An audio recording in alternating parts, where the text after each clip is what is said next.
যুক্তরাষ্ট্রে green card পাওয়ার নিয়মে বড় ধরনের পরিবর্তন এনেছে ট্রাম্প প্রশাসন। নতুন নিয়ম অনুযায়ী যুক্তরাষ্ট্রে অস্থায়ী ভিসা নিয়ে যাওয়া বিদেশি নাগরিকরা স্থায়ীভাবে বসবাসের জন্য আবেদন করতে হলে নিজ দেশে ফিরে যেতে হবে।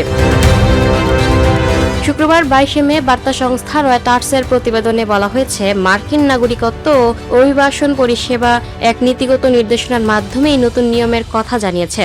ইউএসসিআইএস এর তত্ত্বাবধায়ক সংস্থা মার্কিন হোমল্যান্ড সিকিউরিটি বিভাগ জানিয়েছে, অস্থায়ীভাবে যুক্তরাষ্ট্রে অবস্থানরত কোনো বিদেশি যদি স্থায়ী বসবাসের অনুমতি বা গ্রিন কার্ড পেতে চান তবে তাকে নিজ দেশের মাধ্যমে আবেদন প্রক্রিয়া সম্পন্ন করতে হবে। মার্কিন হোমল্যান্ড সিকিউরিটি বিভাগ ও ইউএসসিআইএস এর মতে এই নীতি অভিবাসন ব্যবস্থার ফাঁকফোকর বন্ধ করতে এবং আইন অনুযায়ী কাজ পরিচালনা করতে সাহায্য করবে।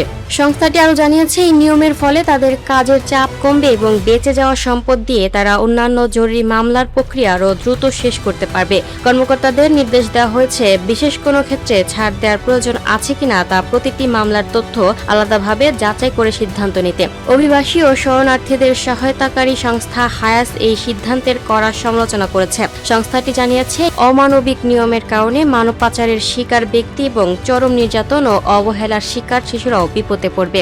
অভিবাসন ব্যবস্থা কঠোর করার লক্ষ্যে মার্কিন প্রেসিডেন্ট ডোনাল্ড ট্রাম্পের নেয়া ধারাবাহিক পদক্ষেপগুলোর মধ্যে এটি সর্বশেষ সংযোজন। এর আগেও ট্রাম্প প্রশাসন অভিবাসন নিয়ন্ত্রণে বেশ কিছু কঠোর পদক্ষেপ নিয়েছিল।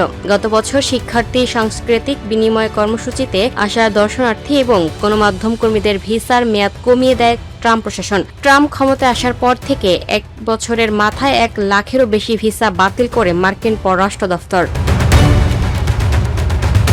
Lucky Akter, up to date news, Dhaka.